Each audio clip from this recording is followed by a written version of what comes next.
धर्म, अध्यात्म और पर्व त्योहार से जुड़ी सटीक जानकारी के लिए हमारे चैनल को ज़रूर सब्सक्राइब करें और ताज़ा अपडेट के लिए बेल आइकन दबाना न भूलें।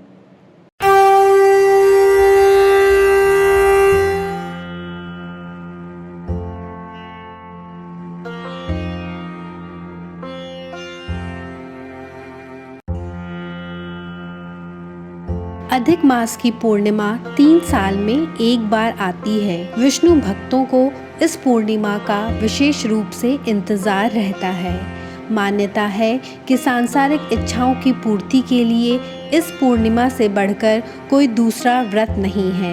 हिंदू पौराणिक मान्यताओं के अनुसार जो भक्त श्रद्धा पूर्वक और पूरे विधि विधान से अधिक मास पूर्णिमा का व्रत करते हैं, उनके घर सुख संपत्ति, खुशहाली और वैभव का आगमन होता है। यही नहीं, तन मन और समर्पण से अधिक मास पूर्णिमा करने वाले भक्त के घर में माँ लक्ष्मी स्वयं विराजमान होती हैं। अधिक मास पूर्णिमा कब है? हिंदू पंचांग के अनुसार अधिक मास, मल मास या पुरुषोत्तम मास में मनाई जाने वाली पूर्णिमा को अधिक मास पूर्णिमा कहते हैं। इस प्रकार अधिक मास पूर्णिमा के लिए कोई विशेष तिथि तय नहीं है, लेकिन जब अधिक मास के महीने में पूर्णिमा पड़ती है तो उसे अधिक मास की पूर्णिमा कहा जाता है।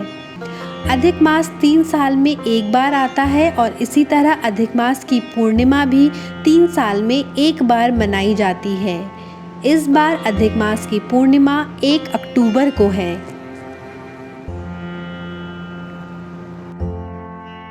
अधिक मास पूर्णिमा का महत्व।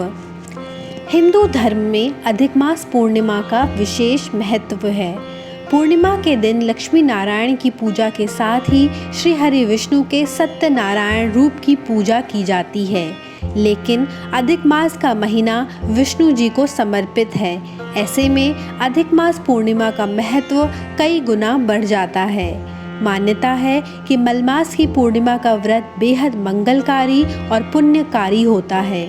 इस पूर्णिमा के दिन लोग पवित्र नदियों में स्नान करने के साथ ही यथाशक्ति दान दक्षिणा भी देते हैं। कहते हैं कि मलमास पूर्णिमा में किए गए दान का कई गुना फल मिलता है। यही नहीं, अगर कोई विष्णु भक्त किसी कारणवश मलमास पूर्णिमा का व्रत न रख पाए तो वो भी सत्यनारायण की कथा सुनकर पुण्य अर्जित कर सकता है। अधिक मास पूर्णिमा की व्रत विधि। अधिक मास पूर्णिमा की व्रत विधि इस प्रकार है। पूर्णिमा के दिन सुबह सवेरे उठकर घर की साफ सफाई करें, स्नान कर स्वच्छ वस्त्र धारण करें और व्रत का संकल्प लें। अब घर के मंदिर में पूर्व दिशा की ओर मुख कर आसन पर बैठ जाएं। इसके बाद एक चौकी या लकड़ी का पटरा लें और उसे अच्छी तरह धोकर पोंछ लें। अब इस चौकी के आधे हिस्से में लाल और आधे हिस्से में पीला कपड़ा बिछाएं। अब लाल कपड़े के ऊपर माँ लक्ष्मी और पीले कपड़े के ऊपर श्री हरि विष्णु की प्रतिमा रखें। लक्ष्मी नारायण की प्रतिमा को पहले स्वच्छ जल से और फिर पंचामृत से स्नान कराएं। अंत में गंगा जल से स्नान कराने के बाद प्रतिमाओं को अच्छी तरह पोंछकर रख दें। इसके बाद माँ लक्ष्मी और भगवान विष्णु को वस्त्र और आभूषण पहनाएं। फिर श्री गणेश को कुमकुम, रोली और अक्षत से तिलक लगाएं और उन्हें फूलों की माला अर्पित करें। इसके बाद माँ लक्ष्मी और भगवान विष्णु को तिलक लगाकर माला पहनाएं। माँ लक्ष्मी को कमल का पुष्प और सुहाग की सामग्री अर्पित कर पाएं तो उत्तम रहेगा।